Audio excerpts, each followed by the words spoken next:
Episode 4 Energi Penciptaan, ketemu lagi dengan Bang Ox. Jangan lupa like dan subscribe channel ini ya. Nyalakan lonceng notifikasi agar kamu tidak ketinggalan video-video terbaru dari Bang Ox. Silahkan menonton. Tanpa bahaya, Zhao Ling segera mulai bersikap tidak jujur dan bahkan berani menggoda polisi. Terdengar tawa samar dari ujung telepon. Rupanya ada orang lain di samping polisi wanita itu yang semuanya terhibur dengan pria cabul itu. Polisi wanita itu tampak mengertakkan gigi, dan menjawab dengan lembut dan tajam, baiklah. Saya sangat bersedia berteman dengan Anda. Kapan ulang tahun Anda? Saya pasti akan memberi Anda gunting sebagai hadiah. Zhao Ling masih memikirkan tentang kecantikan polisi wanita dengan wajah memerah dan ingin menolak. Tetapi kata-kata ini segera membuatnya menggigil. Dan dia meratapi dalam hatinya mengapa semua wanita yang dia temui begitu tangguh. Polisi bertindak cepat. Lebih dari 10 menit kemudian, suara sirene terdengar samar dari bawah gunung. Dan pada saat yang sama, dengungan helikopter terdengar dari udara. Zhao Ling mendongak dan sangat terkejut hingga rahangnya hampir terjatuh.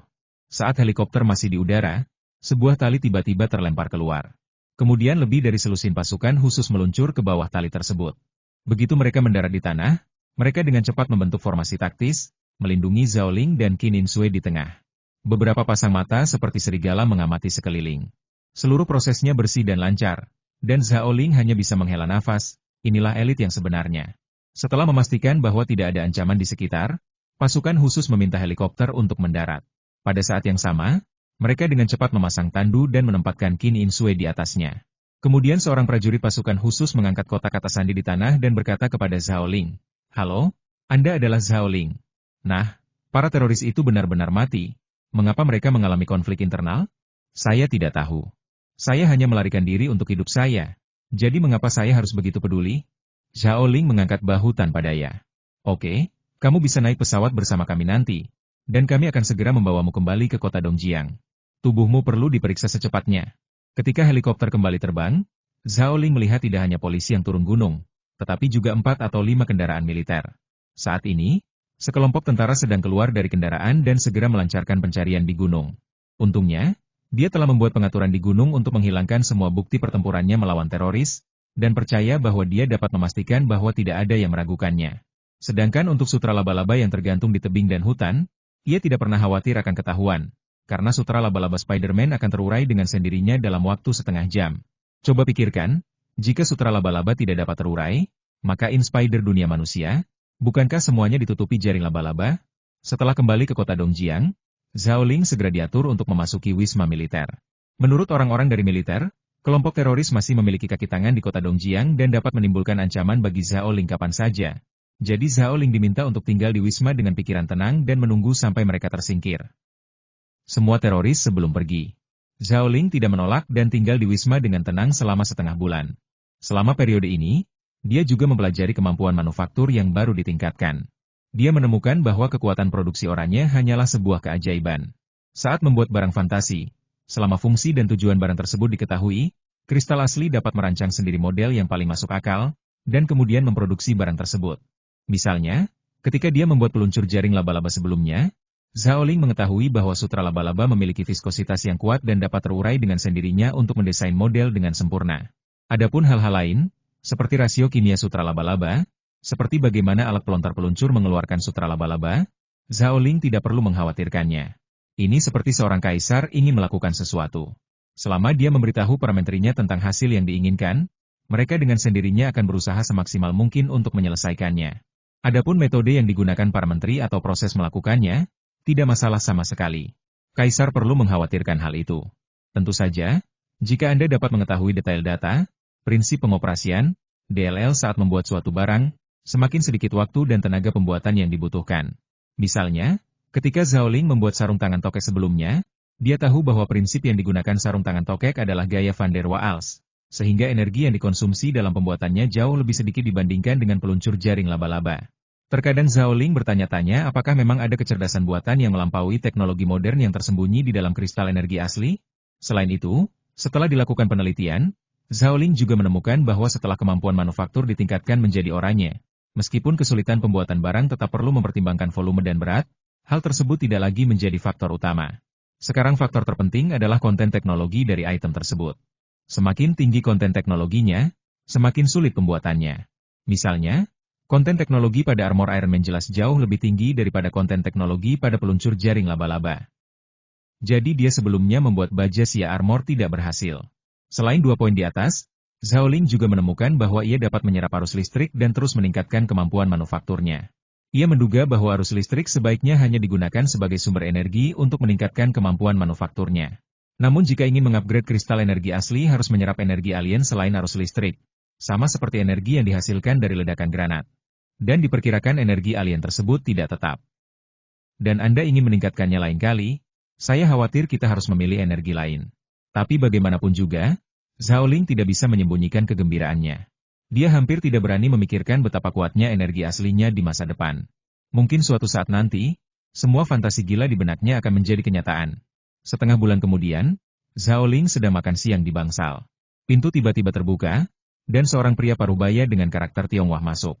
Halo, Zhao Ling, nama saya Zhong Zheng, dan saya rekan Qin Sui. Pria itu mengeluarkan kartu identitas dan mengguncangnya. Zhao Ling tidak membaca dokumen itu dengan jelas, tetapi dia samar-samar melihat kata staf umum, dan hatinya tiba-tiba tergerak mungkinkah Qin Sui adalah agen dari badan intelijen asing yang legendaris? Dia tersenyum dan bertanya, halo, saya ingin tahu bagaimana kabar Qin Sui? Dia baik-baik saja, tapi dia masih perlu memulihkan diri. Zhong Zheng berkata dengan serius saya di sini untuk memberitahu Anda bahwa bahaya di luar telah kami atasi. Anda dapat pergi hari ini. Ngomong-ngomong, kami telah memperbaiki mobil Anda untuk Anda dan sekarang berada di tempat parkir rumah sakit.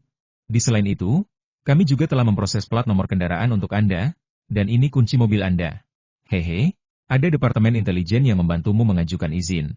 Ini suatu keistimewaan, sobat. Zhao Ling diam-diam senang saat dia mengambil kunci dan berkata sambil tersenyum bagus sekali. Saya akhirnya bisa keluar. Saya hampir tercekik setelah tinggal di sini selama setengah bulan. Ini adalah kelalaian kami dalam pekerjaan kami, dan Anda telah dianiaya. Namun ada satu hal yang saya harap Anda perhatikan, yaitu Anda tidak boleh mengungkapkan sepatah kata pun tentang teroris kepada dunia luar, dan Anda tidak boleh mengungkapkannya. Nama Qin Sui. Beritahu siapapun, wajah Zhong Zheng penuh keseriusan.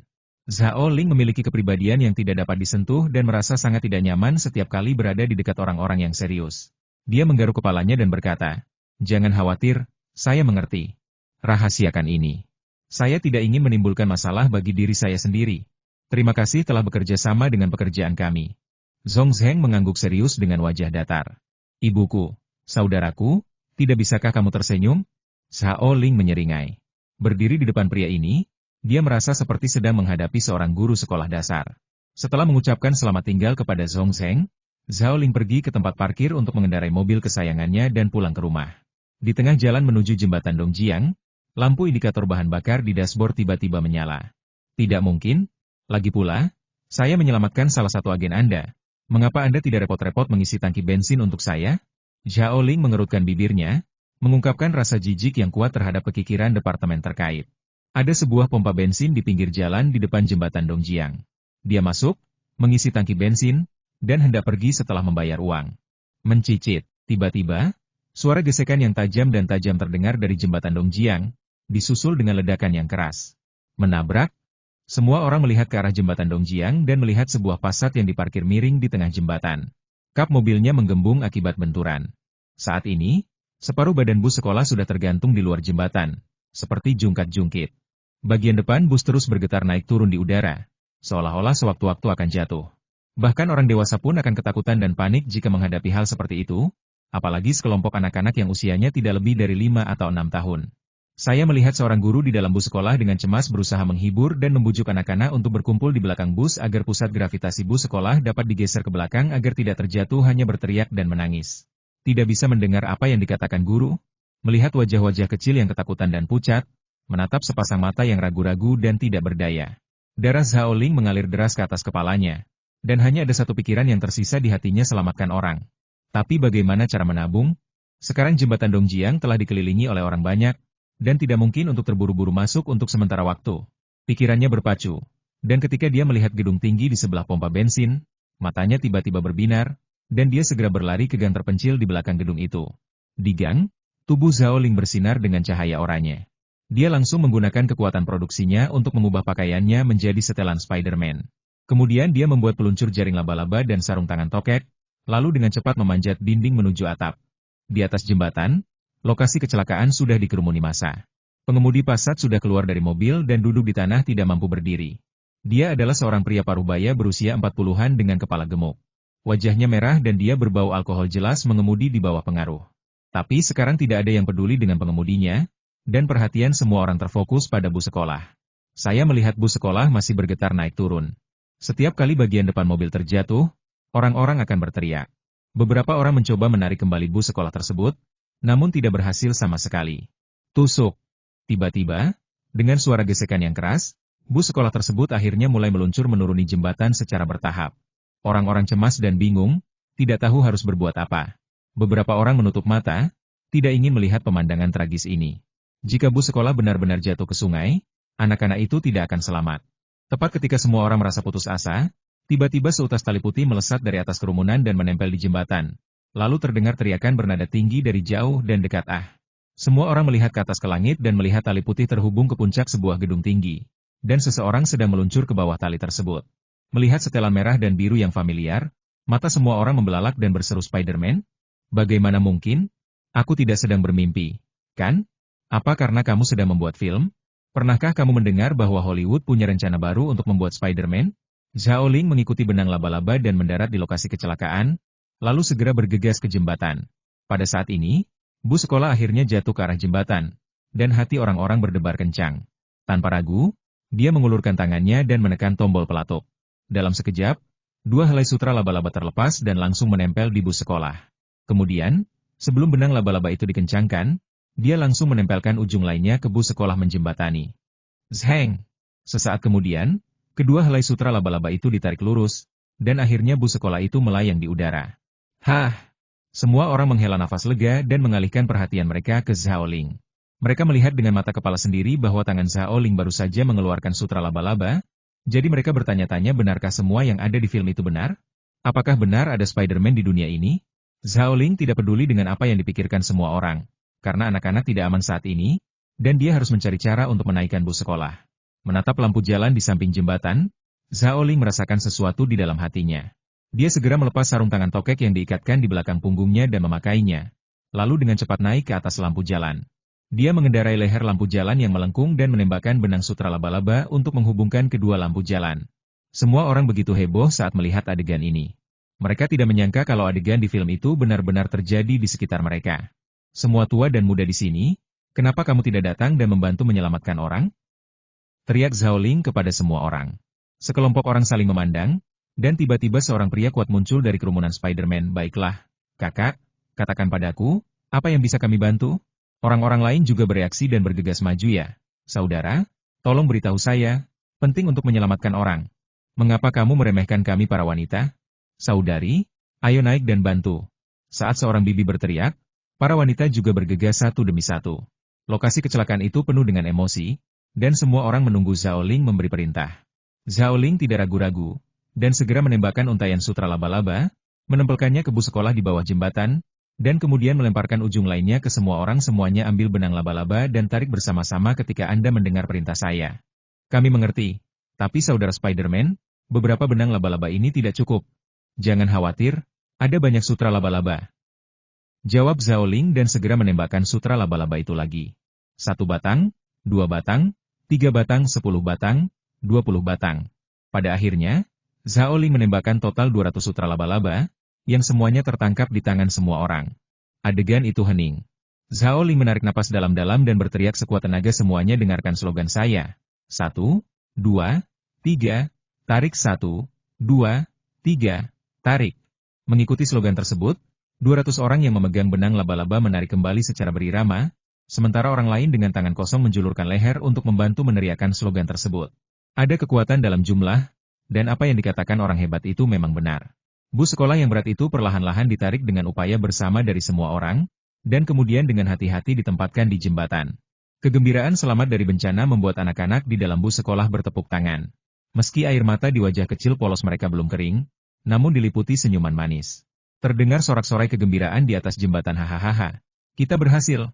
Saudara Spider-Man, bagus sekali. Aku belajar banyak hari ini. Sebenarnya ada Spider-Man di dunia ini. Haha. Aku akan bisa menyombongkan diri lagi kepada orang lain saat aku kembali. Semua orang tertawa gembira dan merasa sangat bahagia karena telah menyelamatkan sekelompok anak-anak. Namun, ketika orang-orang berbalik dan ingin berterima kasih kepada pahlawan super mereka Mereka menemukan bahwa Spider-Man telah menghilang. Malam itu, berita kemunculan Spider-Man di kota Dongjiang menyebar dengan cepat. Semua orang di internet dan TV membicarakan Spider-Man. Lantai pertama Spider-Man tiba-tiba muncul di Dongjiang, dan ada gambar untuk membuktikannya. Lantai 2 apa yang dikatakan poster itu benar. Saya melihatnya dengan mata kepala sendiri. Sebuah bus sekolah terlempar dari jembatan Dongjiang pada sore hari. Untungnya, Spider-Man telah tiba. Lantai 3 apakah Anda melihat kameranya? Lantai 4 siapa yang menggugatmu karena membuat film? Benar. Saya juga ada di sana saat itu. Wah, Spider-Man keren sekali. Dalam siaran berita Dongjiang TV, muncul lokasi kecelakaan jembatan Dongjiang. Halo semuanya. Ini reporter TV Dongjiang Xiaomei. Menurut deskripsi orang-orang di tempat kejadian, Spider-Man menyelamatkan bus sekolah di sini, karena Spider manusia sendiri telah pergi. Kami sekarang. Saya hanya dapat memahami pemandangan tersebut dari orang-orang di tempat kejadian. Halo, Pak. Apakah Anda ada di sana saat itu? Seorang pria kuat berkata dengan penuh semangat di sini, saya membantu Spider-Man menarik bus sekolah. Tahukah kamu? Saat Spider-Man muncul saat itu, semua orang sangat bersemangat. Kami benar-benar tidak menyangka bahwa Spider-Man dalam film itu benar-benar nyata. Seorang wanita parubaya berkata dengan penuh semangat ya, Spider-Man sangat heroik. Jika saya tahu siapa dia, saya pasti akan menikahkan putri saya dengannya. Zhao Li menyaksikan berita itu dengan gembira. Hei, sobat. Saya bisa dianggap sebagai pahlawan super, tapi sayang sekali saya tidak bisa mengungkapkan identitas saya dan menikmati kekaguman ribuan gadis. Memang menyenangkan menjadi pahlawan, tapi sayang dia terlihat terlalu vulgar. Jika orang luar melihatnya, mereka akan kecewa dengan pahlawan super. Tiba-tiba telepon berdering gembira. Zhao Ling melihat dan menemukan bahwa itu adalah Yang Yuerong, saudara perempuan gangster. Hei, Nona Yang, mengapa Anda ingat untuk menelepon saya? Anak kecil yang tampan, aku merindukanmu, bukan? Serangkaian senyuman manis datang dari sisi lain, dan ada pesona gerah dalam suaranya. Zhao Ling merasa bahagia di dalam hatinya, tetapi dia berpura-pura tersenyum di permukaan. Kakak, jangan menggodaku. Siapa kamu? Mengapa kamu memanggilku? Pecundang yang malang, padahal kamu tidak ada pekerjaan? Haha, ayo kita turun ke bisnis. Apakah Anda punya urusan? Kenapa kata-kata ini penuh kebencian? Lelaki aneh itu belum pernah menghubungimu? Hah, kamu sedikit mesum. Biasanya kamu tidak punya wanita? Kalau aku tidak mencarimu, bukankah itu hanya memberimu kesempatan untuk berhubungan dengan Vixen kecil itu? Apa yang kakak tertua katakan? Selama ini aku menjaga tubuhku seperti batu giok hanya untuk menunggumu, kakak tertua Zhao Lingkou. Merasa. Oke, aku tidak akan menggodamu lagi dan mari kita mulai bisnis. Suara menawan Yang Yuerong memiliki sedikit keseriusan. Aku pernah mendengar tentang kamu membuat sarung untuk Yo Hong Tao. Aku tidak tahu tentang perhiasan dan batu giok. Bagaimana bisa kita tidak melakukannya dengan cara yang persis sama? Tidak masalah. Bukan hanya perhiasan dan batu giok, tapi apapun selama Anda memiliki foto dan informasi detailnya. Saya dapat membuatkan Anda tiruan yang tepat. Zhao Ling berkata dengan penuh keyakinan. Mengapa? Anda ingin perhiasan imitasi? Berapa banyak? Banyak sekali. Sejujurnya, brankas rumah lelang Shengxi dicuri dan sejumlah perhiasan yang dikirim oleh pelanggan hilang. Kakakku berencana mengadakan pameran sebelum pelelangan. Undangan sudah dikirim. Jika perhiasan tersebut tidak dapat dipresentasikan di pameran, rumah lelang Shengxi tidak hanya akan kehilangan banyak uang, tetapi reputasinya juga akan sangat rusak. Saya jamin pemilik asli atau ahlinya pun tidak akan bisa mengetahui keaslian barang palsu tersebut. Saya akan mengunjungi orang tua saya di kota Fuyun besok. Aku akan menghubungimu ketika aku sampai di sana. Oke, kalau begitu kakak menunggumu. Zhao Ling menutup telepon dan merasa senang ketika dia berpikir untuk menghasilkan uang lagi. Selain itu, menghasilkan uang bukanlah gayanya. Sejak kegilaan malam terakhir, tubuh anggun dan menawan Yang Yuerong membuatnya betah berlama-lama. Kali ini, hatinya tiba-tiba menjadi panas. Keesokan paginya, Zhao Ling menelepon ibunya Yo Hong. Hei, Bu, apa yang kamu lakukan? Anakku akan kembali ke Fuyun. Dia harus menungguku untuk makan siang. Akhir-akhir ini, aku memikirkan tentang makanan yang kamu masak. Hanya serakah. Kamu ingin kembali ke kota Fuyun? Ibu Yo Hong tertegun sejenak, dan langsung berkata, Nak, kamu cukup sibuk di Dongjiang, jadi kamu tidak perlu pulang terus-menerus. Aku berdua baik-baik saja, jadi kamu tidak perlu khawatir. Zhao Ling tiba-tiba mengerutkan kening, merasa ada yang tidak beres. Setiap kali dia pulang ke rumah sebelumnya, ibunya sangat bahagia. Tetapi mengapa kali ini dia membujuknya untuk tidak kembali? Dia mengerutkan bibir dan bertanya, Bu, ada apa denganmu? Apa terjadi sesuatu di rumah? Yo Hong terdiam beberapa saat, lalu dia berkata dengan sedikit air mata. Nak, pikirkan cara untuk melihat apakah kamu dapat mengumpulkan 1 juta sesegera mungkin. Orang tuaku benar-benar tidak punya cara sama sekali. Jika mereka bisa tidak mengumpulkan 1 juta lagi, Seluruh keluarga kami ingin Wu. 1 juta? Zhao Ling tiba-tiba merasa seperti ada batu yang tertancap di hatinya. Dan dia merasa tidak nyaman. Sesuatu yang besar pasti telah terjadi di rumah. Jika tidak, dengan karakter ibunya, dia tidak akan pernah berbicara dengan putranya. Apalagi 1 juta pensiunan pekerja, ini sudah merupakan angka yang sangat besar. Zhao Ling menarik napas dalam-dalam dan berusaha menjaga suaranya tetap tenang Bu. Jangan khawatir, anak saya telah menghasilkan banyak uang akhir-akhir ini. Dia akan pergi ke bank untuk menarik 1 juta ketika dia kembali ke rumah. Ngomong-ngomong, bukankah aku mengirim 1/2 juta ke rumahku terakhir kali? Baiklah, kamu bisa mengeluarkannya dan menggunakannya dulu. Dia berhenti dan bertanya dengan lembut Bu, apa yang terjadi di rumah? Bisakah ibu memberitahuku? Aduh. Yo Hong menghela nafas dan menangis, ini bisa dianggap sial bagi kami. 2 hari yang lalu, ayahmu pergi untuk membersihkan klub malam Phoenix. Tanpa diduga, ketika dia sedang mengendarai sepeda roda 3 untuk membuang sampah, dia secara tidak sengaja menabrak sepeda roda 3 itu. Bos, Meng Yugui. Saat itu, Meng Yugui sedang mengenakan untaian manik-manik Buddha di pergelangan tangannya, yang putus di tanah. Konon untaian manik-manik Buddha itu disucikan oleh seorang penyihir. Meng Yugui meminta ayahmu untuk membayar 1 juta. Jika tidak, Zhao Ling pernah mendengar tentang Meng Yugui. Orang ini juga merupakan kakak laki-laki tertua di kota Fuyun. Dia 3 poin lebih kuat dari Yang Yuerong, tapi dia tidak sebaik Yang Yuerong dalam bisnis yang serius. Namun, Zhao Ling ingat bahwa terakhir kali dia pulang, dia meminta kedua tetuanya untuk berhenti dari pekerjaan mereka. Dia tidak pernah menyangka ayahnya akan bekerja di klub malam Phoenix lagi.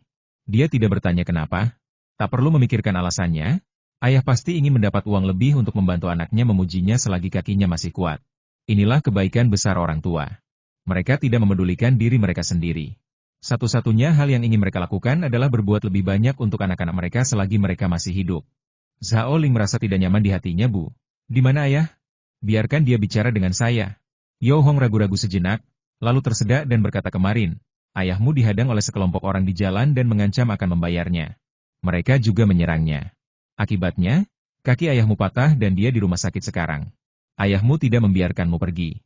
Dia menelepon polisi dan mengatakan bahwa ketika ditanya, dia mengatakan bahwa dia telah jatuh. Anakku, aku benar-benar tidak tahu harus berbuat apa. Zhao Ling tiba-tiba tertegun, hanya ada satu pikiran di benaknya ayah ada di rumah sakit. Sialan Meng Yugui, aku harus membunuhmu. Zhao Ling tiba-tiba merasa seperti seekor harimau yang anaknya telah diambil. Kepalanya hampir meledak karena amarah yang begitu dahsyat sehingga seluruh wajahnya berubah dan ganas, penuh dengan niat membunuh. Namun ia tidak berani berteriak karena takut menakuti ibunya. Ia menahan amarahnya yang vulkanik dan berusaha menenangkan suaranya yang gemetar Bu, jangan khawatir, aku bisa pulang siang nanti. Kalau ada yang datang lagi, jika saya datang kepada Anda, saya bisa memberi mereka 1 juta di sore hari. Jangan menolak. Saya akan mengurus semuanya ketika saya kembali. Zhao Ling menghibur ibunya beberapa patah kata lagi, lalu perlahan menutup telepon. Tiba-tiba, dia meninju dinding dengan keras, mengenakan pakaiannya dan bergegas keluar pintu. Fuyun dan Dongjiang adalah 2 kota yang berdekatan, dibutuhkan sekitar 3 atau 4 jam untuk sampai ke sana melalui jalan raya. Selain itu, Zhao Ling mengemudi dengan sangat cepat, jadi dia sudah memasuki kota Fuyun sekitar jam 11 siang. Rumah Zhao Ling adalah kawasan perumahan yang sangat biasa. Saat ini, tidak jauh dari komunitas, ada 5 atau 6 anak muda berkumpul di sekitarnya. Zhao Ling pada awalnya tidak memperhatikan, dan mengendarai mobilnya dan hendak memasukinya komunitas. Namun seorang wanita parubaya berteriak, menyebabkan dia langsung menginjak rem. Apa yang kamu lakukan? Sudah kubilang aku akan memberimu uang ketika anakku kembali. Suara wanita parubaya itu penuh kepanikan. Zhao Ling melihat sekeliling dengan kaget dan melihat bahwa wanita parubaya yang dikelilingi oleh gangster itu tidak lain adalah ibunya, Yo Hong. Saat ini, Yo Hong tampak panik dan didorong mundur oleh 5 atau 6 gangster. Sebuah keranjang sayur jatuh ke tanah dan diinjak-injak oleh para gangster. Wajah ibu pucat dan ketakutan. Para gangster itu berteriak dan mendorong dengan kejam. Zhao Ling merasakan aliran darah mengalir langsung ke kepalanya, dan seluruh tubuhnya meledak seketika. Dia menginjak pedal gas dan memutar setir, dan Cadillac langsung menabraknya dengan suara gemuruh yang memekakan telinga. Para gangster itu terkejut dan segera berpencar seperti sekelompok anjing liar yang tercela. Mereka berteriak dan mengumpat dengan suara yang galak. Sial, nak, bisakah kamu mengemudi? Jika kamu tidak segera menghentikan mobilnya, aku akan memotongmu sampai mati. Brengsek, nak, apa kamu mencari masalah? Tidak peduli seberapa keras para gangster itu berteriak, Zhao Ling hanya mencibir. Cadillac itu tidak menunjukkan niat untuk berhenti, dan langsung menginjak pedal gas ke arah seorang gangster yang sedang melarikan diri. Gangster itu menjadi pucat karena ketakutan. Dia terus melarikan diri dan berteriak ketakutan. Tiba-tiba dia tersandung di bawah kakinya dan duduk di tanah. Dia terus bergerak mundur dengan tangan dan kakinya, dan hampir terjebak di roda mobil. Tiba-tiba, kedelek itu akhirnya berhenti. Melihat hal tersebut, gangster lain bergegas membantunya berdiri. Beberapa gangster menepuk kap depan mobil dan berteriak agar Zhao Ling keluar dari mobil. Wajah Zhao Ling suram dan menakutkan, cahaya oranye menyala, dan pisau horizontal tajam muncul di tangan kanannya. Jika Yo Hong Tao ada di sini, pisau ini pasti terlihat familiar. Zhao Ling membuka pintu mobil dan keluar dari mobil dengan pisau tajam.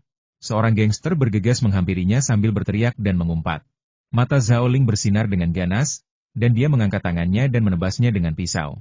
Tidak ada yang menyangka bahwa Zhao Ling benar-benar berani membunuh orang di jalan, terutama gangster yang bergegas menghampirinya. Dia sangat ketakutan hingga kakinya menjadi lemah dan dia berlutut di tanah.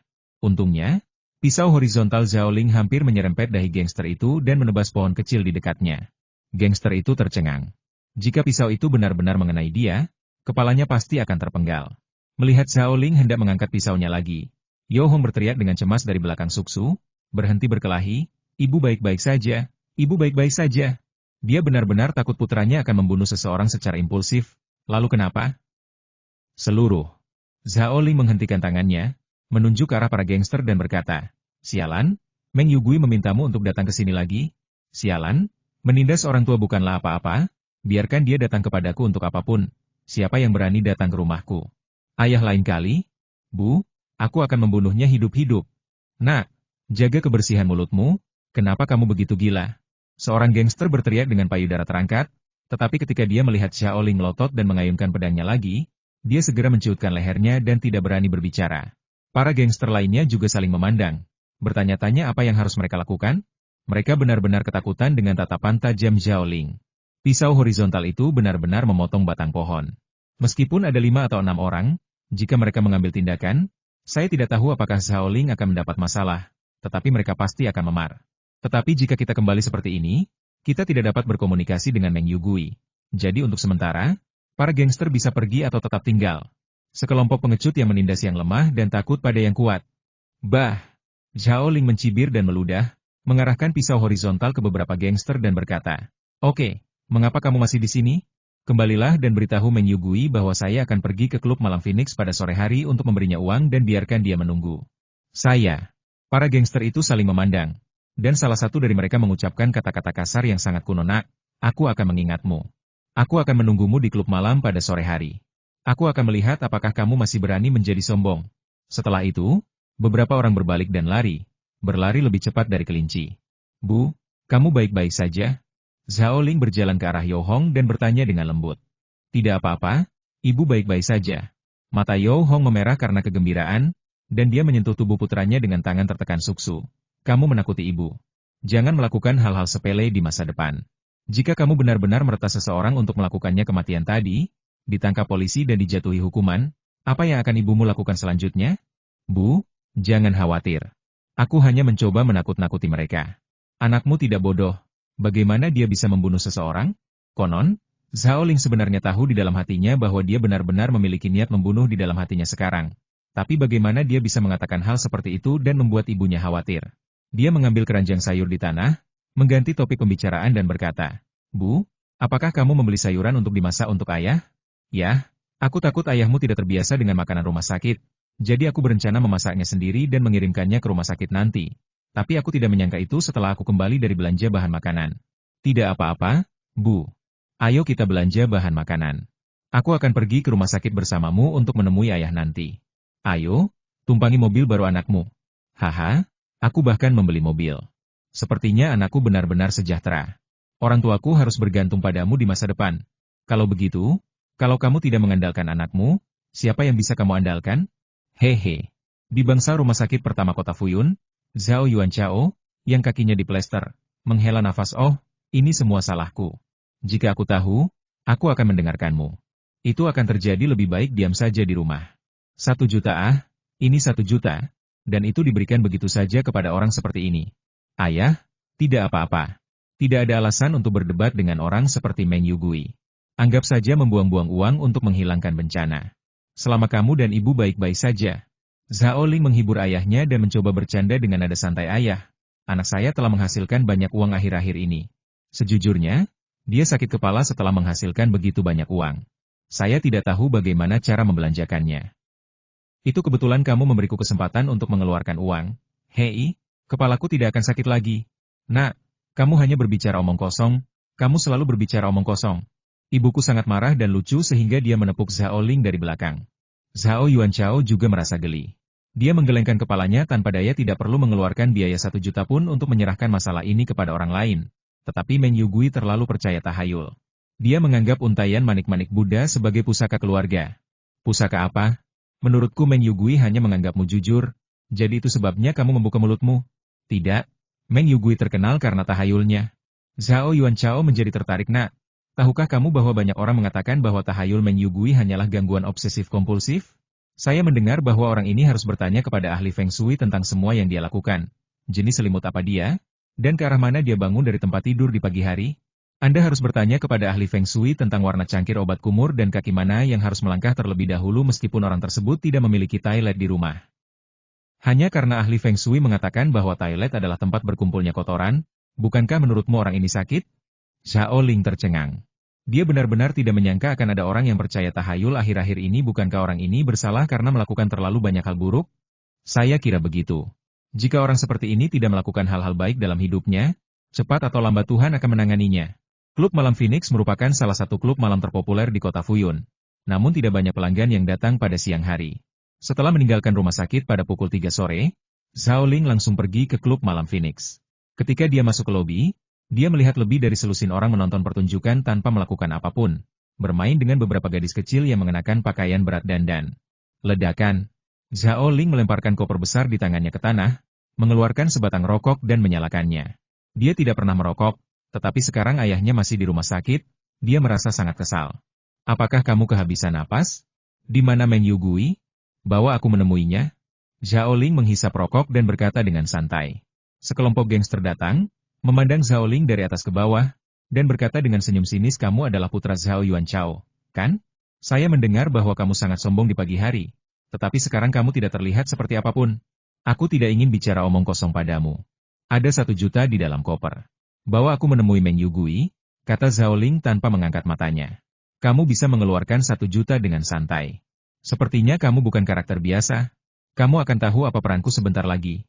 Oke, kamu punya nyali, ikut aku, bos kami sedang menunggumu. Seorang gangster melambai dan membawa Zhao Ling masuk, diikuti oleh 5 atau 6 gangster yang membawa koper.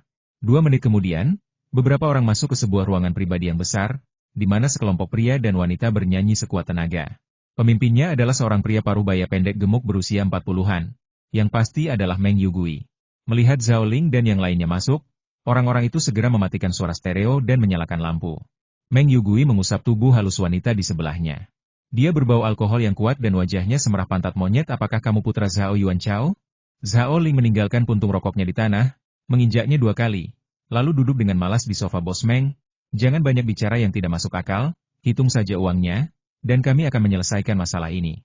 Mulai sekarang, kuharap tidak ada yang datang mencari keluargaku lagi. Nak, apakah kamu mengancamku? Meng Yugui mencibir dan meletakkan kakinya di atas meja kopi. Setelah mendengar ini, lebih dari selusin gangster segera berkumpul di sekelilingnya. Zhao Ling tampak tenang dan mengambil beberapa kacang dari piring. Apa? Kamu ingin melakukan sesuatu? Bos Meng, jangan gunakan trik kecil ini. Terlalu membosankan. Jika aku takut, aku tidak akan datang. Nak, jangan terlalu sombong. Jika saudara-saudara membunuhmu di sini, tidak akan ada yang tahu. Seorang gangster berteriak dengan suara tinggi, dan yang lainnya juga mencibir dengan nada menghina. Kalau begitu kamu datang dan bunuh aku. Kata Zhao Ling sambil menatap semua orang kata demi kata. Brengsek, anakmu benar-benar tidak tahu bagaimana hidup dan mati. Aku akan mengajarimu peraturannya dulu. Para gangster sangat marah. Mereka belum pernah melihat anak sombong seperti itu sebelumnya. Bagaimana mereka masih bisa nongkrong di jalan setelah kabar tersebar? Meng Yugui memandang dengan dingin. Sebagai kakak laki-laki, dia tidak suka provokasi. Jika dia tidak memberi pelajaran kepada Zhao Ling hari ini, di mana dia akan meletakkan wajahnya? Melihat para gangster hendak bergegas, Zhao Ling mengeluarkan pistol dari tangannya dan mengarahkan moncong hitamnya ke semua orang dengan dingin. Ah! Para gangster itu berteriak dan semua mundur. Ekspresi Meng Yugui langsung berubah. Seorang gangster berteriak tidak percaya. Nak, siapa yang kamu coba takuti dengan senjata palsu? Zhao Ling tidak membuang waktu dan hanya memasukkan peluru dengan klik. Suara yang tajam dengan jelas memberitahu semua orang bahwa ini adalah senjata sungguhan. Wajah para gangster itu pucat sekarang, punggung mereka dingin dan mereka berkeringat dingin. Siapapun yang ditunjuk oleh moncong hitam Zhao Ling secara naluriah akan mengecilkan leher mereka. Bos Meng, sama saja. Jika Anda menerima uangnya, kami akan menyelesaikan masalahnya kali ini. Zhao Ling mencibir dan meletakkan pistolnya di atas meja kopi, dan semua orang menghela nafas lega. Wajah Meng Yugui muram dan dia berkata dengan garang, "Nak, jangan berpikir bahwa memegang senjata adalah masalah besar. Saya telah berada di jalan selama bertahun-tahun, apa yang belum pernah saya lihat? Saya punya banyak saudara di sini hari ini, kamu bisa membunuhku dengan pistol. Berapa banyak? Aku." Kata-katanya berhenti tiba-tiba, dan dia memandang Zhao Ling dengan tercengang, dan melihat bahwa orang ini benar-benar mengeluarkan granat dari tangannya. 1, 2, 3.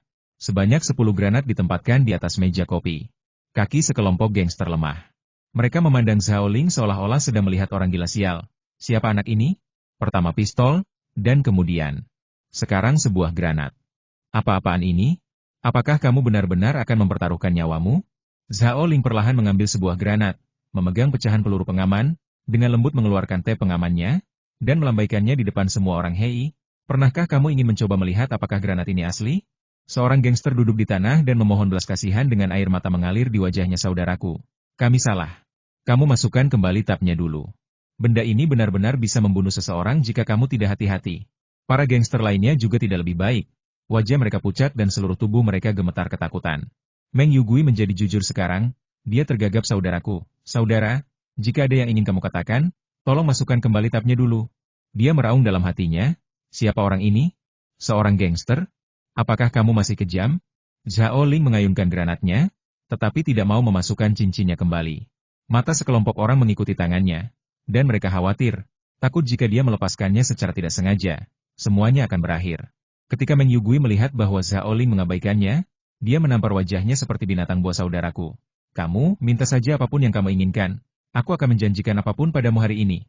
Tampaknya bosnya sangat ketakutan sehingga bahkan kakak laki-laki pun keluar. "Sederhana sekali. Orang-orangmu tidak diperbolehkan menemui orang tuaku di masa depan.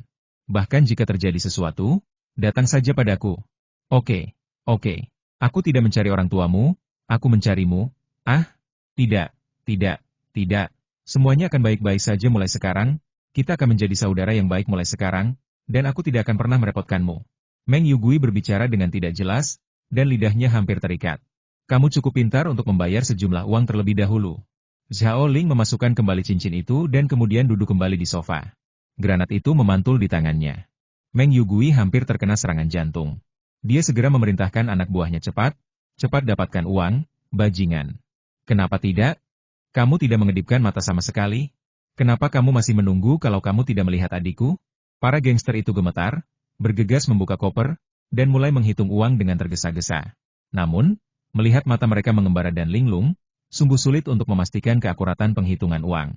Sesaat, setelah para gangster menghitung uangnya, mereka berdiri satu persatu dan berkata dengan nada menyanjung, "Bos, pesanannya sudah siap, tidak lebih, tidak kurang, tepat 1 juta. Benar? Kamu belum memesan 2 lapis uang kertas di bagian bawah." Meng Yugui mengedipkan matanya dan tidak peduli dengan orang-orang yang ketakutan itu. Dia segera menoleh ke arah Zhao Ling. "Hei, saudara, uangnya sudah dihitung dan jumlahnya tepat. Tapi itu hanya kesalahpahaman di antara kita. Don, bukankah begitu?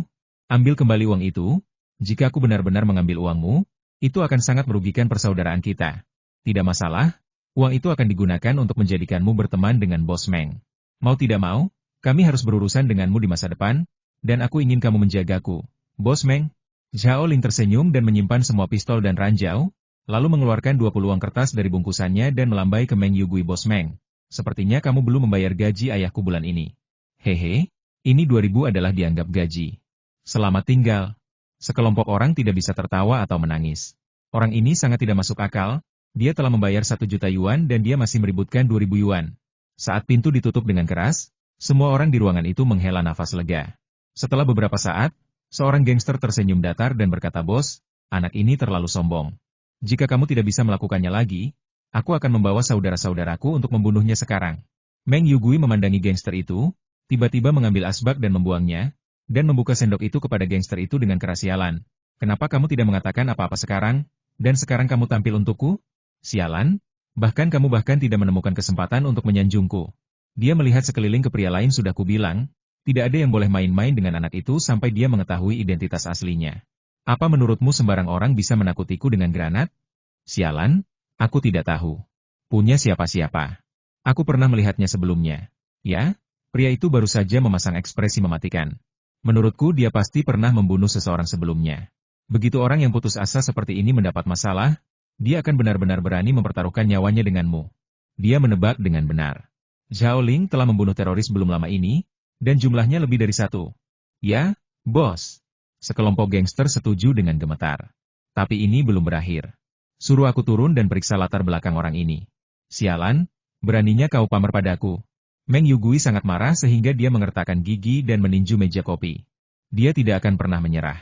Jika tidak, jika kejadian hari ini menyebar, bos Meng yang bermartabat akan kehilangan muka. Zhao Ling berjalan ke aula dengan santai, dan beberapa gadis kecil yang sedang mengobrol tiba-tiba terdiam. Mata mereka dengan bulu mata palsu melebar, seolah-olah mereka tidak percaya dia keluar dalam keadaan utuh seperti ini. Haha, adik perempuan, kenapa kamu menatapku dengan aneh? Aku penasaran. Pria tampan, kamu bisa melakukannya. Kamu baru saja mengeluarkan 1 juta. Di mana kamu bisa menghasilkan banyak uang? Seorang gadis kecil datang sambil mengunyah permen karet, sementara yang lain tertawa. Haha, saya tidak bisa berbicara tentang menjadi kaya. Zhao Ling melihat bahwa gadis kecil ini juga sangat cantik dan memiliki cukup banyak uang. Kemejanya sengaja dibuka kancingnya 3 kali, dan dadanya bagus dan ada alur yang dalam. Dia tersenyum dan bertanya adik perempuan, berapa umurmu? 20, ada apa? Kamu ingin menjemputku? Melihat kamu tampan. Nak, aku akan dengan senang hati menemanimu selama beberapa hari. Lehernya bergesekan dengan daging lembut Xiaoling. Hanya saja bau parfum di tubuhku agak menyengat. Ya, kamu sungguh beruntung. Zhao Ling melepaskan 2.000 yuan di tangannya dan memasukkannya langsung ke kerah adik perempuannya. Haha, kamu tidak cocok untukku. Tapi suasana hatiku sedang baik hari ini, jadi aku akan mentraktirmu dengan 2.000 yuan ini. Sebagai minuman, dia menepuk pantat kecil elastis itu, lalu berjalan keluar aula sambil tertawa haha. Setelah meninggalkan klub malam Phoenix, Zhao Ling baru saja berjalan ke mobil ketika sebuah suara dingin tiba-tiba terdengar. Adik, apa yang kamu bicarakan? Kamu benar-benar jangan lupa menjemput gadis kemanapun kamu pergi. Zhao Ling berbalik karena terkejut dan melihat Yang Yuerong berjalan keluar dari sudut di sampingnya. Wanita ini memang cantik. Dia mengenakan setelan profesional di tubuh langsingnya. Ceka-ceka, dosa asal laki-laki adalah dia seksi banget apapun yang dia pakai. Hehe. Zhao Ling menjilat bibirnya dan tiba-tiba menjadi bingung. Adik yang cantik, mengapa kamu ada di sini? Mungkinkah kita memiliki koneksi telepati?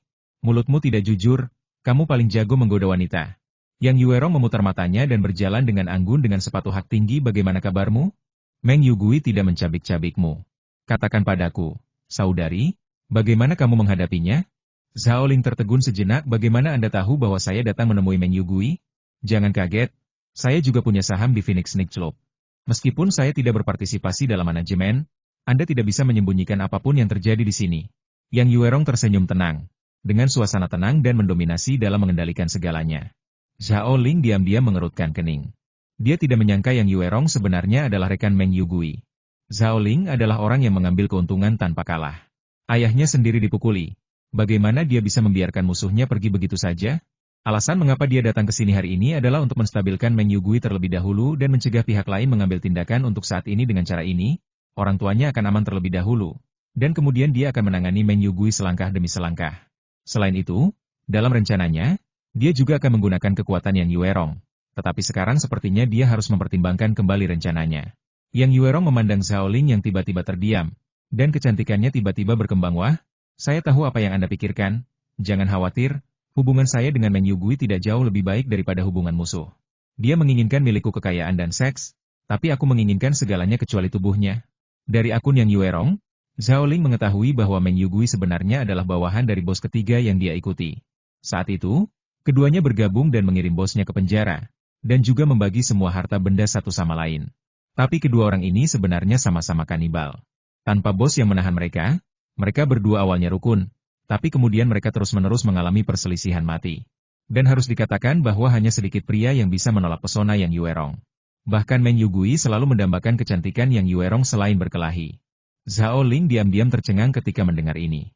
Wanita di depannya memang kejam. Dia jelas merupakan tipe orang yang sama dengan permaisuri Wu Zetian dari generasi itu. Laki-laki hanyalah sekelompok orang yang dapat dibuang. Adapun cinta sejati yang bertahan selamanya, mungkin ada, tapi dia hanya akan menggunakan alasannya untuk menekannya di dalam hatinya selamanya.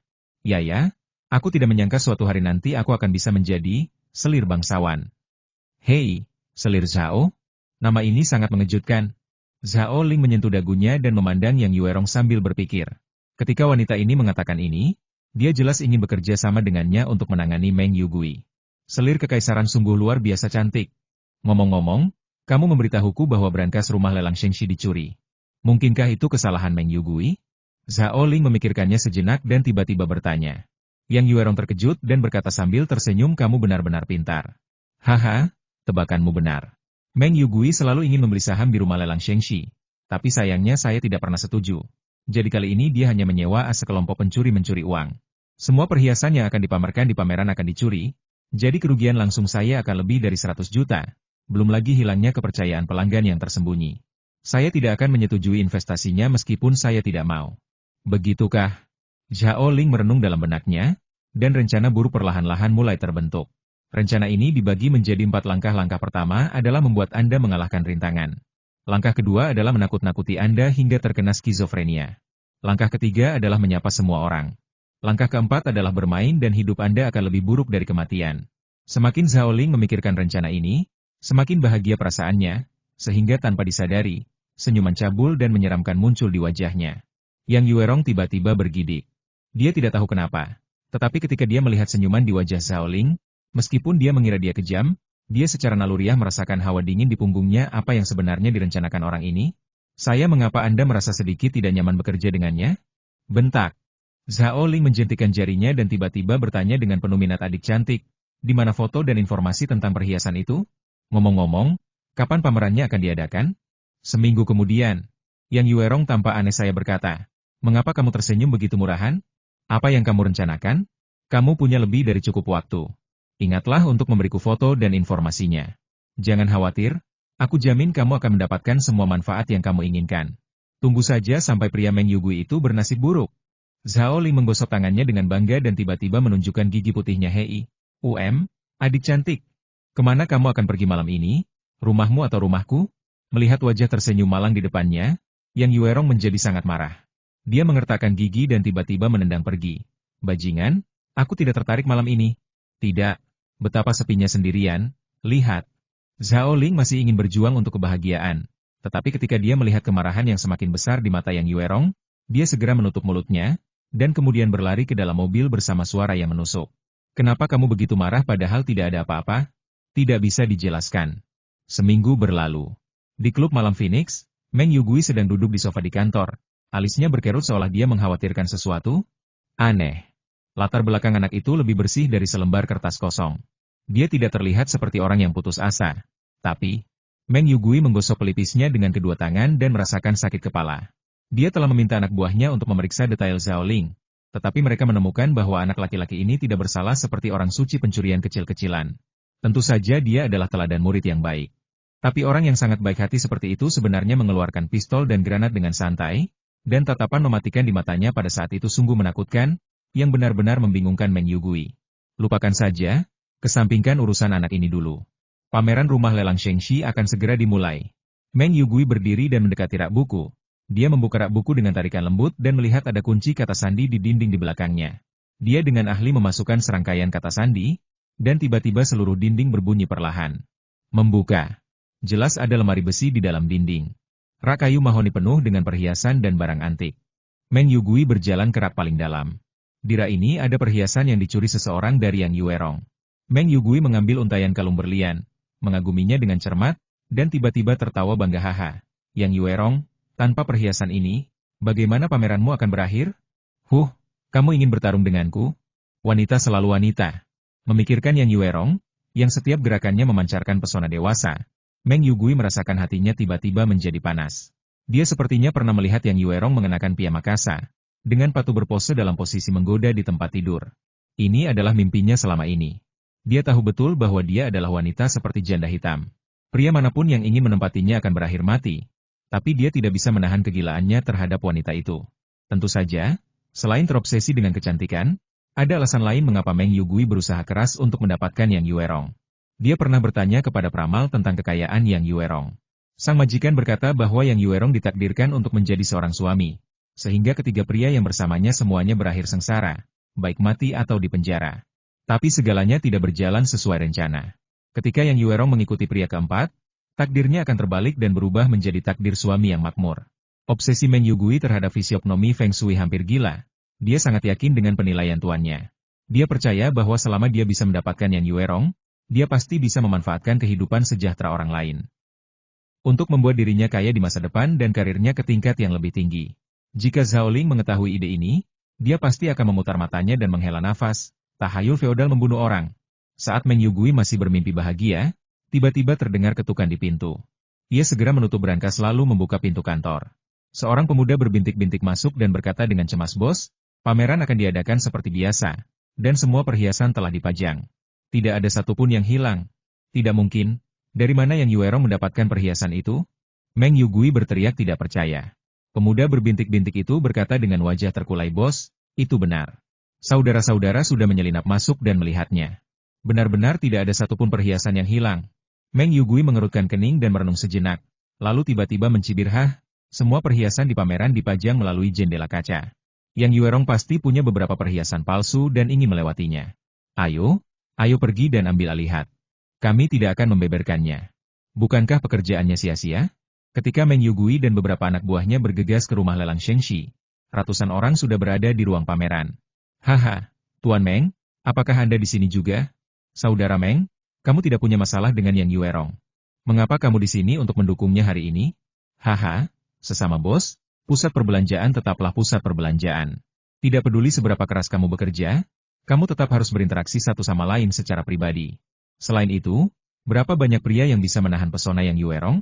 Aku, Lau Meng, masih sangat bersimpati padanya." "Hahaha, itu dia." Meng Yugui bercanda dengan kenalannya sambil melihat perhiasan di lemari pajangan kaca. Namun teknologi masa kini bisa membuat tampilan perhiasan imitasi sama persis dengan perhiasan asli. Belum lagi orang awam seperti Meng Yugui, bahkan sebagian besar ahli pun tidak bisa membedakan apakah perhiasan di dalamnya asli atau palsu melalui kaca jendela. Meng Yugui sedikit mengernyit, dan tiba-tiba mengedipkan mata pada bawahannya yang tersebar di kerumunan. Seorang pria muda mengangguk penuh pengertian, dan kemudian diam-diam mendekati lemari pajangan kecil yang independen. Orang-orang di sekitarnya sedang berbicara satu sama lain dan mengapresiasi untaian kalung batu permata di etalase.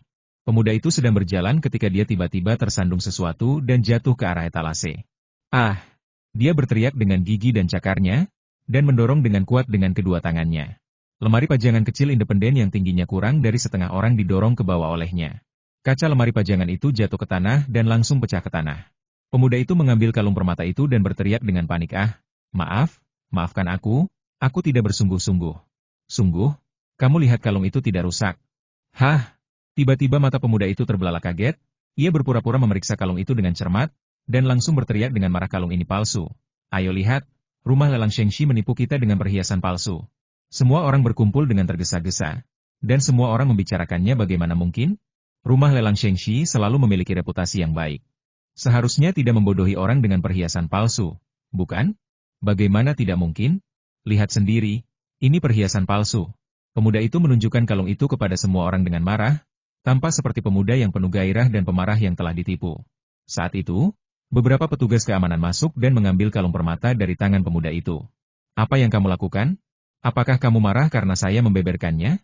Semua orang berkomentar, jika kalung itu tidak palsu, mengapa mereka begitu ingin merampasnya? Pemuda itu segera memanfaatkan kesempatan itu untuk menambahkan bahan bakar ke dalam api, secara bertahap membangkitkan emosi semua orang. Setiap orang yang hadir adalah orang kaya atau bangsawan. Jika terjadi keributan, rumah lelang Shengxi tidak akan pernah bisa mengakhirinya. Meng Yugui, yang bersembunyi di tengah kerumunan, sangat bangga dan memutuskan untuk kembali dan memberi penghargaan kepada bawahan yang berkinerja baik ini. Pada saat ini, kerumunan tiba-tiba terpisah, dan Yang Yuerong terlihat berjalan perlahan dengan beberapa penjaga keamanan.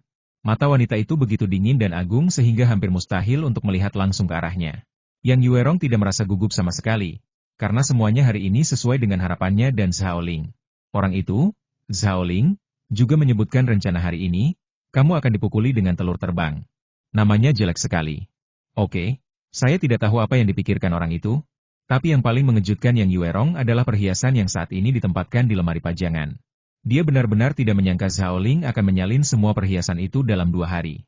Yang lebih mengejutkannya adalah ketika dia meminta penilai dari rumah lelang untuk melakukan penilaian, dia menemukan bahwa semua perhiasan ini asli dan bahkan sama dengan perhiasan aslinya. Sesuatu yang bisa dilakukan? Memikirkan hal ini, mata Yang Yuerong bergerak dan dia tidak bisa menahan diri untuk tidak melihat ke arah Zhao Ling yang bercampur di antara kerumunan. Dia melihat bahwa pria ini sepertinya tidak ada hubungannya dengan semua yang terjadi. Dia melompat-lompat, seperti kepala yang menggaruk-garuk. Pria nakal. Yang Yuerong menggelengkan kepalanya geli.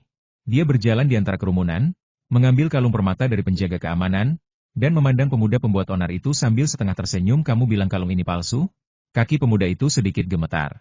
Dia benar-benar tidak berani menatap langsung ke mata dingin Yang Yuerong. Wanita ini tampaknya memiliki kecantikan yang tak tertandingi. Tetapi semua orang di komunitas tahu bahwa metode wanita ini cukup kejam bukan karena dukungan Meng Yugui di belakangnya. Dia tidak akan pernah melakukannya. Berani memprovokasi wanita ini. Pemuda itu menguatkan dirinya dan berkata dengan leher kaku. Ya, itulah yang saya katakan, Bos Yang, buatlah banyak perhiasan palsu untuk membodohi orang. Apakah Anda mencoba membodohi semua orang di sini? Tiba-tiba Zhao Ling berteriak dari kerumunan Bos Yang, mengapa Anda membodohi semua orang dengan banyak perhiasan palsu? Kemana perginya perhiasan asli? Apakah Anda menjualnya secara diam-diam? Pemuda itu tidak menyangka seseorang akan berbicara mewakilinya, dan dia meneteskan air mata. Lihat, masih ada orang yang antusias di dunia ini. Terima kasih banyak sobat. Tapi Yang Yuerong diam-diam merasa geli di dalam hatinya. Pria itu sangat mampu menimbulkan masalah. Dia telah menyakiti orang, dan dia harus meminta orang untuk membantunya menghitung uang. Melihat keraguan di wajah orang-orang di sekitarnya semakin berat, Yang Yuerong merasa itu hampir selesai. Jadi dia mengangkat kepalanya dengan dingin. Meng Yugui. Berapa lama kamu ingin bersembunyi di belakang? Kamu biarkan adik keluar untuk bermain trik. Kamu tidak dianggap bahkan jika kamu seorang pria. Jika kamu ingin berurusan denganku, kamu akan melakukannya secara terbuka. Bagaimana kamu, seorang pria dewasa, bisa takut pada wanita sepertiku? Wow! Semua orang berbicara dengan keras, dan api gosip berkobar. Tampaknya masalah hari ini tidak sederhana. Siapa di kota Fuyun yang tidak tahu tentang dendam antara Yang Yuerong dan Meng Yugui? Mungkinkah drama tadi benar-benar disutradarai oleh Meng Yugui? Hei, sekarang ini menarik. Semua mata langsung tertuju pada Meng Yugui. Beberapa orang ingin segera keluar dan membeli popcorn, lalu duduk dan menonton pertunjukan yang luar biasa ini. Meng Yugui sedang duduk di atas peniti dan jarum. Dia benar-benar tidak menyangka bahwa Yang Yuerong benar-benar memperjelas masalahnya. Melihat pandangan tertarik di sekelilingnya, dia tahu bahwa apapun yang terjadi, tidak mungkin untuk tidak ikut campur dalam masalah ini. Setelah menyesuaikan kerah bajunya sedikit, Meng Yugui berjalan keluar dengan senyuman di wajahnya. Hahaha, apa yang dikatakan Bos Yang? Masalah hari ini tidak ada hubungannya dengan saya. Tetapi sungguh tidak baik bagi Anda untuk membodohi orang dengan perhiasan palsu. Kalian pasti tahu kalau perhiasan ini semua orang menjualnya secara konsinyasi. Kamu belum benar-benar menjual perhiasan semua orang kan? Siapa bilang ini perhiasan palsu? Siapa di kota Fuyun yang tidak tahu reputasi rumah lelang Shengxi kami? Kami tidak akan pernah melakukan hal-hal seperti penipuan. Yang Yuerong berjanji dengan benar, tetapi ekspresi wajahnya agak enggan. Teman-teman mau tidak mau meragukan kata-katanya. Semua orang bertanya-tanya, apakah Yang Yuerong benar-benar menjual perhiasan itu secara diam-diam? Tidak mungkin. Bagaimana jika tidak ada perhiasan selama 2 hari lelang? Meng Yugui menjadi semakin yakin dengan tebakannya. Dia tersenyum seolah-olah dia memiliki peluang menang dan berkata, ya, ada banyak penilai profesional di antara orang-orang yang hadir. Bos Yang, karena Anda yakin perhiasan ini asli, bagaimana caranya? Beranikah kamu membiarkan semua orang memeriksanya? Haha, aku melakukan ini demi semua orang. Semua orang gempar dan memeriksa perhiasan di lokasi. Ini adalah tamparan di wajah Yang Yuerong. Yang Yuerong terlihat jelek dan berkata dengan dingin lelucon yang luar biasa. Jika ada yang mengatakan bahwa perhiasan itu palsu dan saya harus menyetujui pemeriksaannya, bagaimana saya bisa terus mengoperasikan rumah lelang ini di masa depan? Sebuah suara yang ingin dikalahkan datang lagi dari kerumunan Bos Meng meminta ujian karena pertimbangan semua orang. Ini sangat murah hati. Bos Yang, apakah Anda tidak merasa bersalah? Yang lain juga mengikuti Bos Yang. Anda tidak benar-benar menjual perhiasan itu, bukan? Pemilik perhiasan ini semuanya hadir. Tidak berlebihan bagi kami pemilik untuk meminta pemeriksaan, bukan? Nada suara yang ingin dipukul berubah dan dia merendahkan suaranya dan berkata sebenarnya. Apa yang dikatakan Bos Yang tidak buruk. Lagi pula, dia tidak bisa begitu saja menyetujui pemeriksaan itu. Saya kira begitu. Karena Bos Meng sangat benar, saya yakin dia tidak akan keberatan. Untuk membantu semua orang, mengapa Bos Meng tidak bertaruh dengan Bos Yang?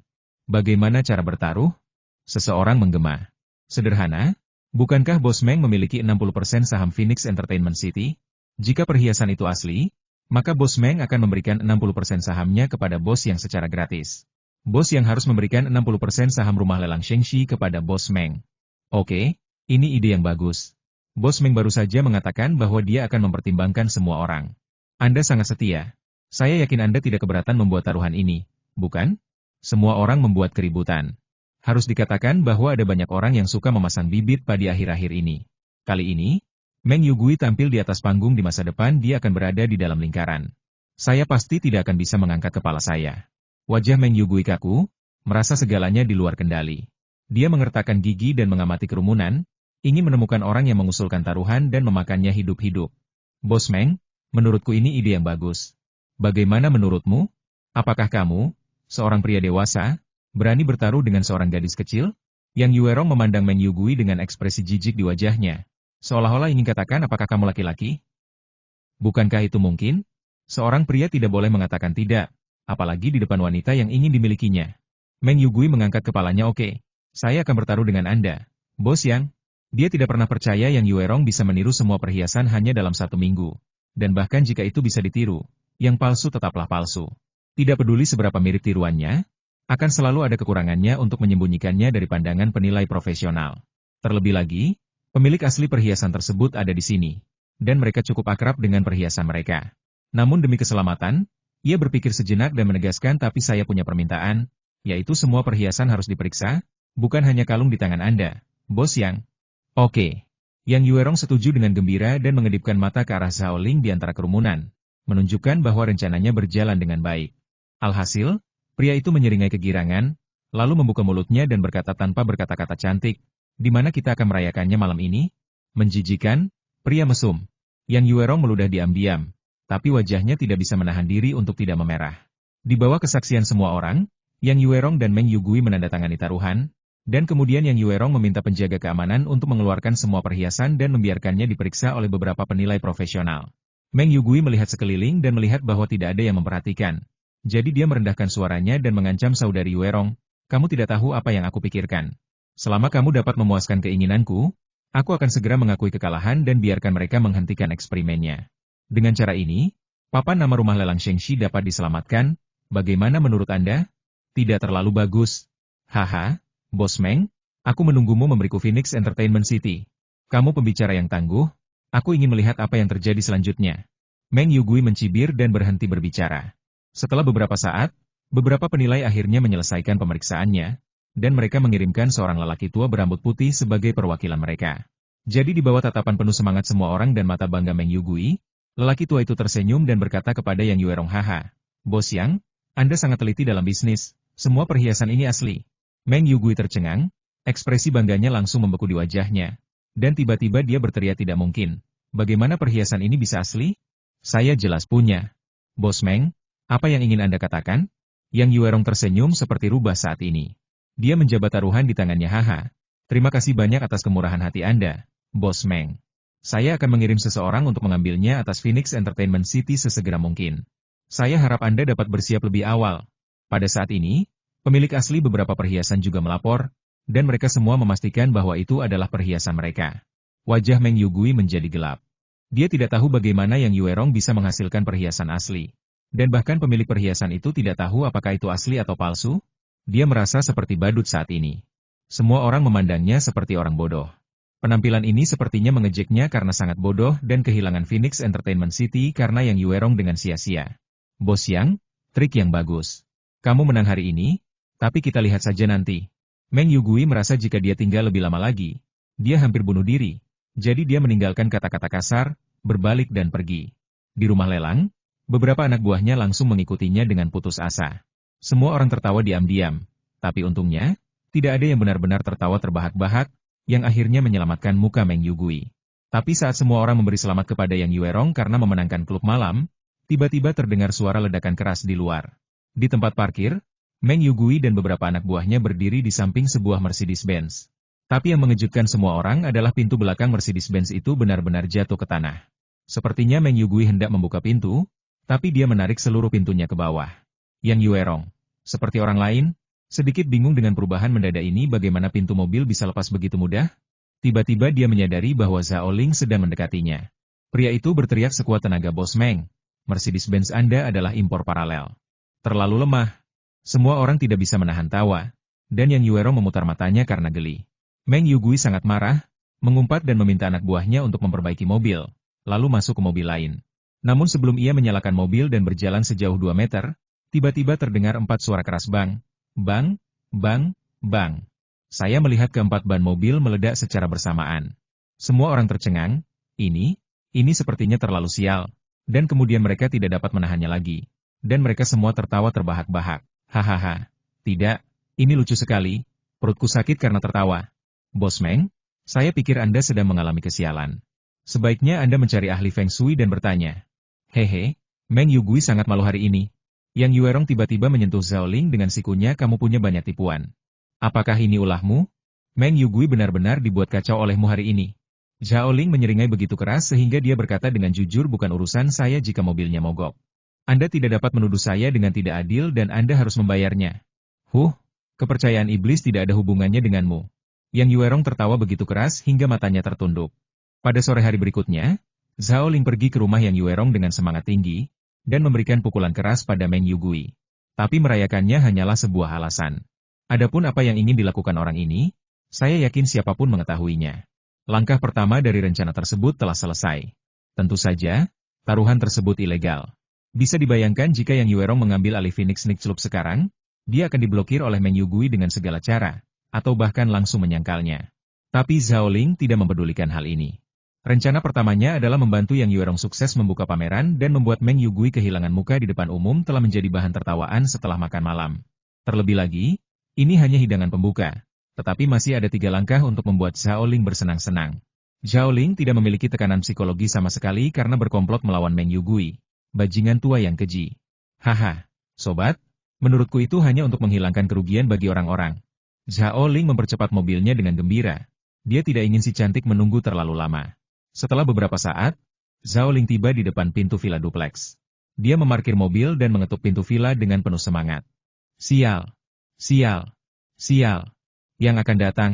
Dengan suara menawan, pintu villa dibuka perlahan, dan Yang Yuerong terlihat berdiri di depan pintu, mengenakan celemek dan berpakaian seperti ibu rumah tangga. Saya pergi. Mata Zhao Ling melebar. Seorang wanita yang biasanya cerdas dan cakap tiba-tiba mengenakan pakaian rumah dan celemek.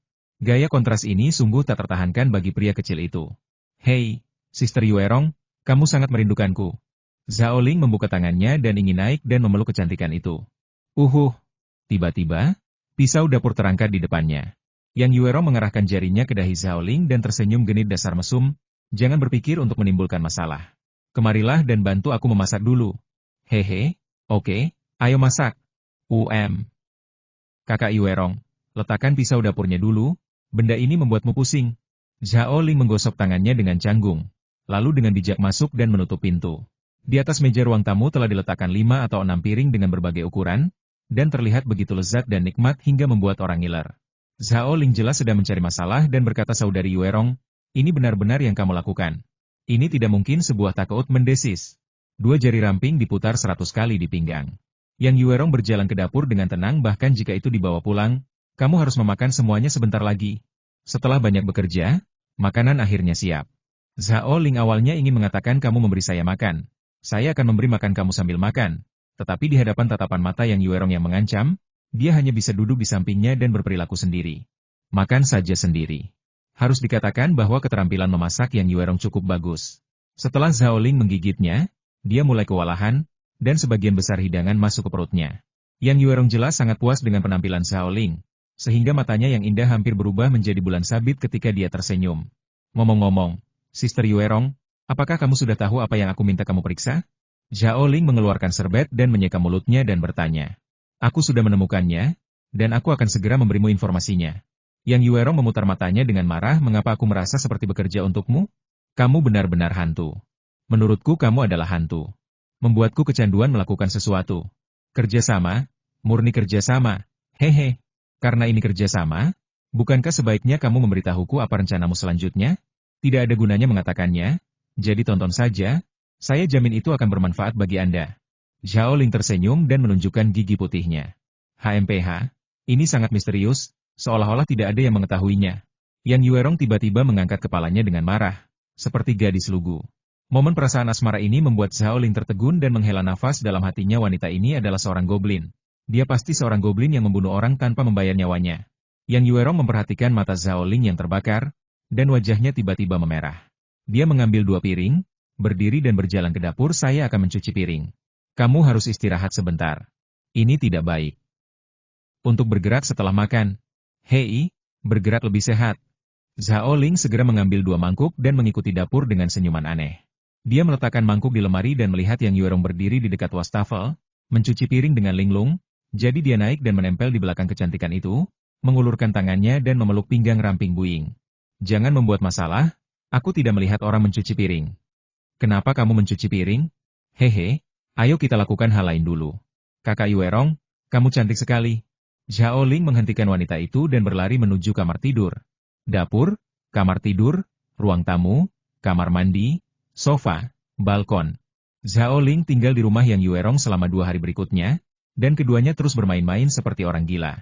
Aku ingin tahu apakah setelah memiliki kekuatan super, tubuhku juga diam-diam menjadi lebih kuat?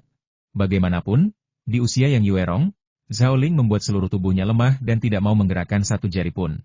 Energi orang ini tidak ada habisnya.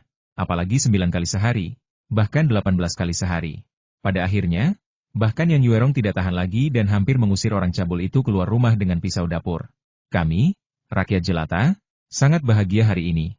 Zhao Ling sedang mengemudi di jalan dengan perasaan segar. Dengan angin malam yang sejuk bertiup di wajahnya, membuatnya merasa segar dan bahagia dengan cara yang berbeda. Setelah bergaul dengan Yang Yuerong selama 2 hari, dia merasa sudah waktunya untuk memulai langkah kedua dari rencananya.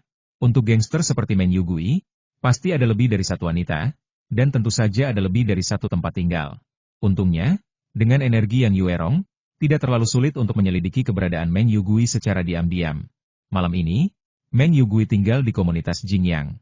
Ini adalah rumah yang dibelinya untuk salah satu kekasihnya. Setelah berkendara selama lebih dari 20 menit, Zhao Ling tiba di komunitas Jingyang. Dia memarkir mobilnya jauh, lalu berjalan kaki ke komunitas tersebut, dan segera sampai di bawah gedung nomor 11. Zhao Ling melihat sekeliling untuk melihat apakah tidak ada orang, dan segera mengerahkan energi kreatifnya. Pertama, dia membuat sepasang peluncur jaring laba-laba di pergelangan tangannya, lalu membuat sarung tangan tokek di tangan dan kakinya dinding. Naik.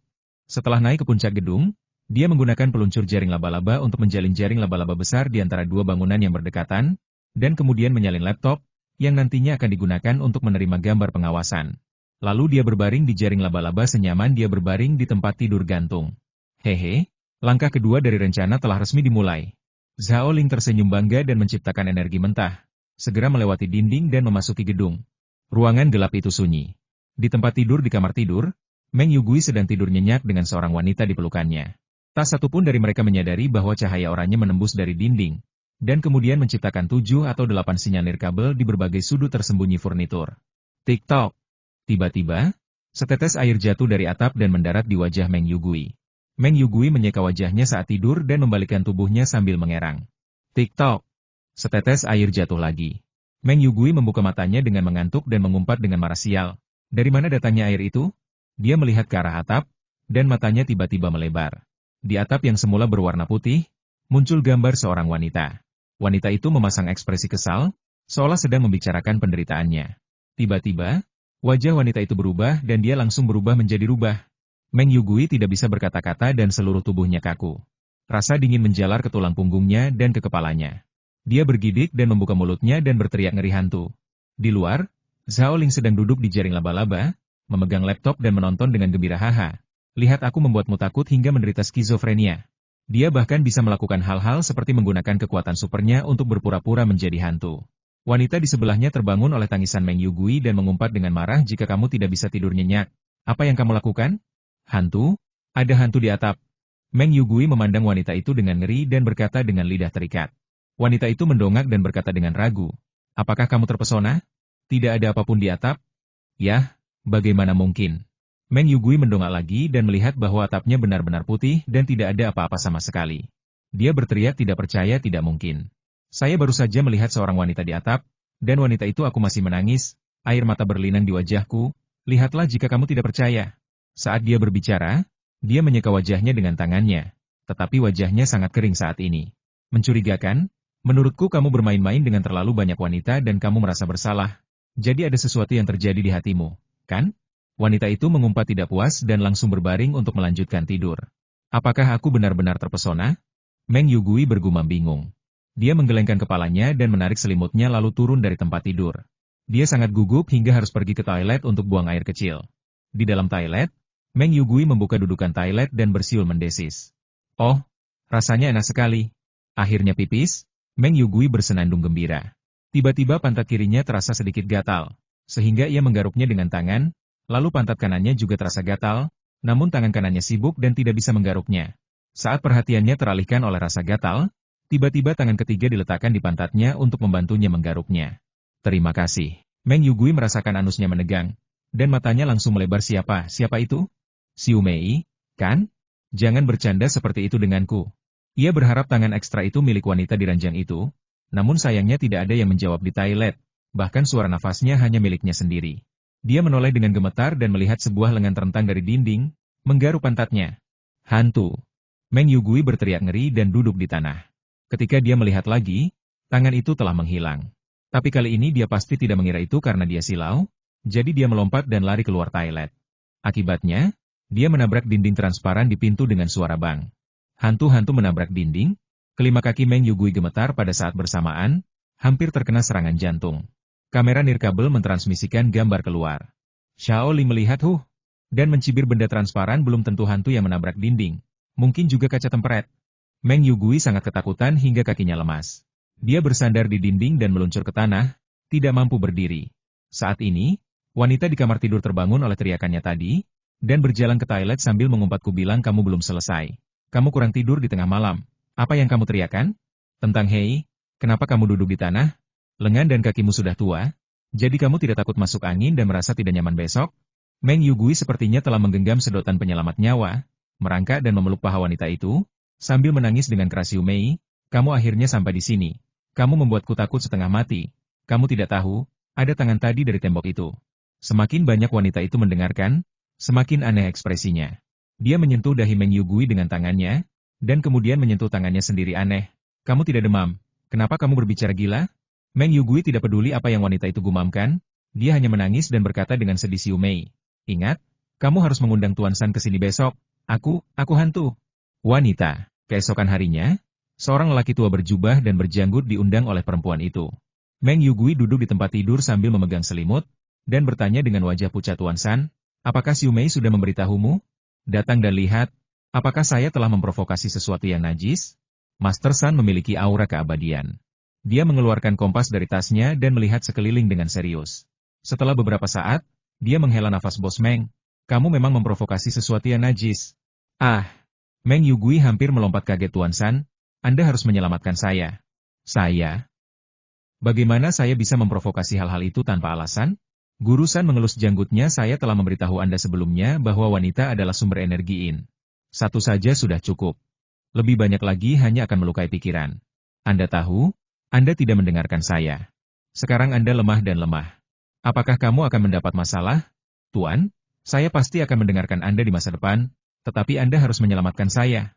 Meng Yugui memohon dengan getir dengan air mata mengalir di wajahnya. Jangan khawatir, aku di sini untukmu. Tuan San mengeluarkan jimat ajaib kuning dan pil putih. Ini adalah jimat pengusiran setan. Hantu manapun yang mendekatimu akan ketakutan. Ini adalah pil Jingxin, yang tidak hanya membuatmu bisa tidur nyenyak. Itu juga bisa menyehatkan tubuhmu dan kamu tidak akan melihat hantu lagi. Tuan, apakah ini akan berhasil? Meng Yugui memiliki tanda tanya di kepalanya.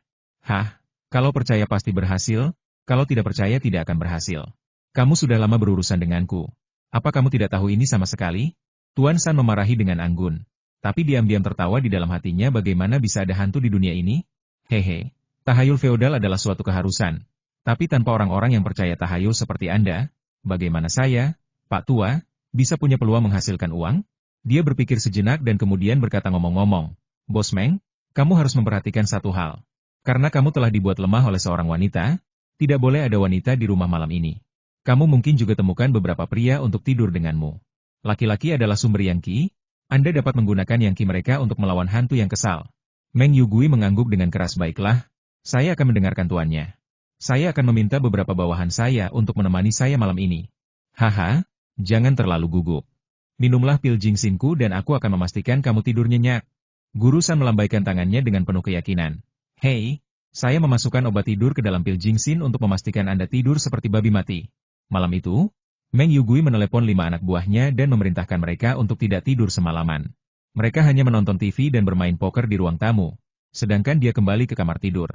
Mendengarkan suara bawahannya di ruang tamu, Meng Yugui mengangguk puas ini akan memberi Anda rasa aman jika Anda sedikit populer. Dia mengeluarkan pil Jingsin dan menelannya, lalu menekan jimat pengusiran setan di bawah bantal, lalu dengan senang hati menutupi dirinya dengan selimut. Obrolan di antara bawahannya terdengar keras di ruang tamu, tetapi Meng Yugui tidur dengan nyenyak, dengan dengkuran berirama terus-menerus datang dari tempat tidur. Tiba-tiba, bola air aneh muncul dari udara tipis di atas tempat tidur, dan kemudian mengalir ke seluruh kepala Meng Yugui. Meng Yugui bergidik dalam tidurnya dan membuka matanya dengan samar. Tampaknya obat tidur yang diberikan oleh Guru San bekerja dengan baik. Sebuah bola besar berisi air dituangkan ke kepalanya, tetapi itu tidak membuatnya benar-benar terjaga. Ada apa? Dingin sekali? Meng Yugui mendecakkan bibirnya 2 kali dengan bingung, menyeka wajahnya dan tertidur lagi. Tapi hanya 2 detik kemudian, dia tiba-tiba berdiri dan berteriak seperti rubah betina yang dilanggar hantu. Hantu, kenapa kalian bajingan tidak masuk dan lindungi aku? Dia ingin memanggil anak buahnya di ruang tamu, tapi tidak ada gerakan di luar, seolah anak buahnya tidak bisa mendengarnya sama sekali. Yang lebih aneh lagi, obrolan yang tadi masih terdengar jelas di ruang tamu telah menghilang. Rasanya seluruh kamar tiba-tiba jatuh ke ruang tersendiri.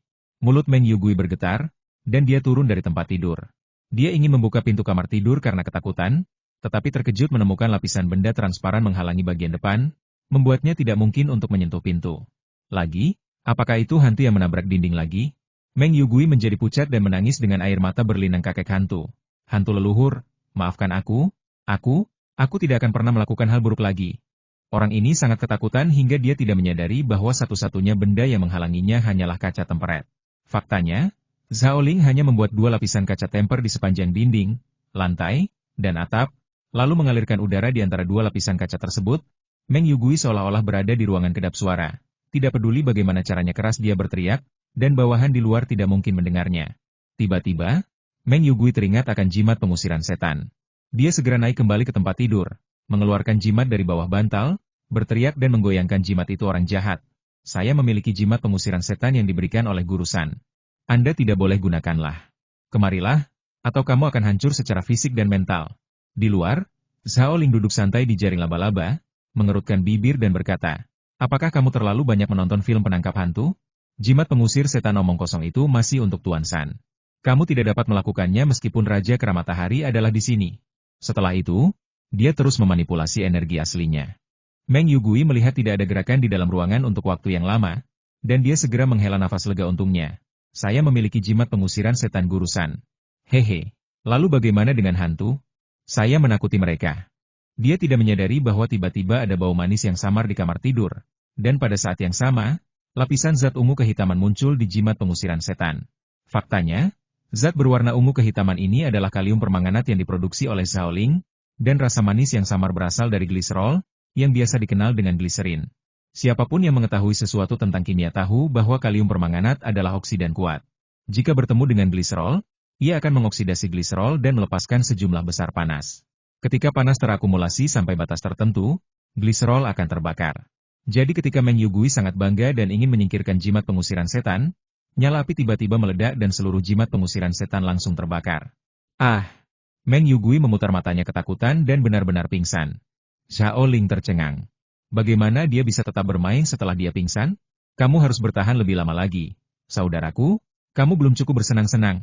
Zhao Ling mengerutkan bibirnya dengan tidak ramah, dan tidak punya pilihan selain pulang. Oh, sungguh mengecewakan, lupakan saja, ayo kita cari Yang Yuero malam ini. Setelah fajar, Guru San diundang lagi. Tuan, jimat pengusir setanmu tidak berfungsi. Hantu itu datang lagi kemarin. Meng Yugui memiliki kantung hitam di bawah matanya seperti panda, dan dia tampak kuyu seolah-olah dia belum makan selama 3 hari. Bagaimana bisa? Tuan San tampak terkejut dan berpikir mungkinkah dosis obat tidurnya tidak cukup besar, kan? Meng Yugui tampak seperti benar-benar melihat hantu. Mungkinkah orang ini punya hantu? Masalah mental dan ada sesuatu yang terjadi di kepalanya? Apakah dia berhalusinasi? Mengapa tidak membujuknya untuk pergi ke rumah sakit jiwa? Ahem. Tuan San terbatuk dan berpura-pura menjadi seorang master boss Meng. Sepertinya yang kamu provokasi bukanlah hantu dendam biasa. Kemungkinan besar itu adalah hantu berusia seabad. Ini bukanlah sesuatu yang merupakan pesona pengusiran setan. Bisa mengatasinya. Ya, sepertinya saya harus berada di sini secara langsung malam ini. Ketika Meng Yugui mendengar ini, dia langsung sangat gembira. Bagus. Guru, Anda sangat baik kepada saya. Selama Anda ada di sini malam ini, saya tidak akan takut pada apapun. Jangan berterima kasih padaku, itu tugasku untuk melenyapkan iblis dan melindungi Tao. Tuan San mengeluarkan 2 pil penenang tanpa alasan yang jelas ini.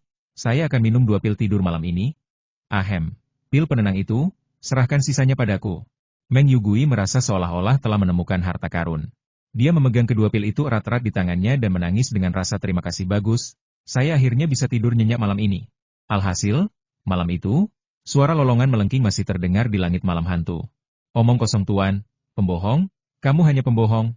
Meng Yugui mengertakkan gigi dan menatap Tuan San. Dia melambaikan tangannya dan memerintahkan bawahannya lemparkan pembohong ini ke jurang. Bahkan jika dia ingin membunuh seseorang. Ketika Guru San mendengar ini, dia sangat ketakutan sehingga dia memeluk paha Meng Yugui dan menolak untuk melepaskannya. Bos Meng. Bos Meng, tolong lepaskan saya. Saya tidak berani melakukannya lagi. Oh, sudah seorang ibu berusia 80 tahun. Saya memiliki anak berusia 8 tahun, bagaimana mereka bisa bertahan jika saya mati?